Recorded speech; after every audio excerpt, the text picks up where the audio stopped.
그의 저서에서 이렇게 얘기한다. The Voyagers were guaranteed to work only until the Saturn encounter. I thought it might be a good idea, just after Saturn, to have them take one last glance homeward. From Saturn, I knew, the Earth would appear too small for Voyager to make out any detail. Our planet would be just a point of light, a lonely pixel, hardly distinguishable from the many other points of light Voyager would see, nearby planets, far-off suns. But precisely because of the obscurity of our world thus revealed, such a picture might be worth having. While almost everyone is taught that the Earth is a sphere, with all of us somehow glued to it by gravity, the reality of our circumstance did not really begin to sink in until the famous frame-filling Apollo photograph of the whole Earth, the one taken by the Apollo 17 astronauts on the last journey of humans to the moon. It seemed to me that another picture of the Earth, this one taken from 100,000 times farther away, might help in the continuing process of revealing to ourselves our true circumstance and condition.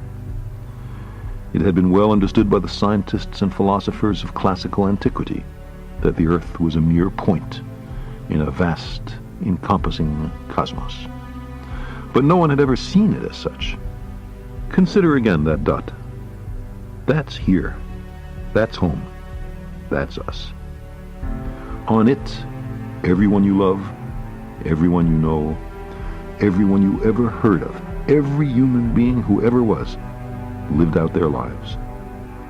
The aggregate of our joy and suffering, thousands of confident religions, ideologies, and economic doctrines, every hunter and forager, every hero and coward, every creator and destroyer of civilization, every king and peasant, every young couple in love, every mother and father, hopeful child, inventor and explorer, every teacher of morals, every corrupt politician, every superstar, every supreme leader, every saint and sinner in the history of our species lived there, on a mote of dust, suspended in a sunbeam.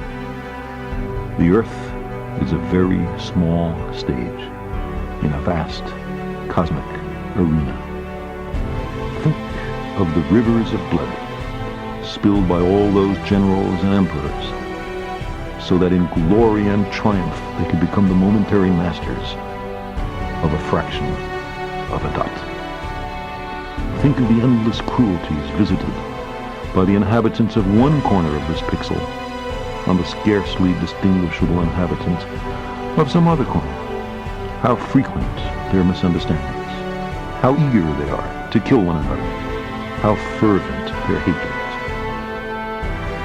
Our posturings, our imagined self-importance, the delusion that we have some privileged position in the universe, are challenged by this point of pale light. Our planet is a lonely speck in the great enveloping cosmic dark. In our obscurity, in all this vastness, there is no hint that help will come from elsewhere to save us from ourselves. The Earth is the only world known so far to harbor life. There is nowhere else, at least in the near future, to which our species could migrate. Visit? Yes. Settle? Not yet. Like it or not, for the moment, the Earth is where we make our stand. It has been said that astronomy is a humbling and character-building experience.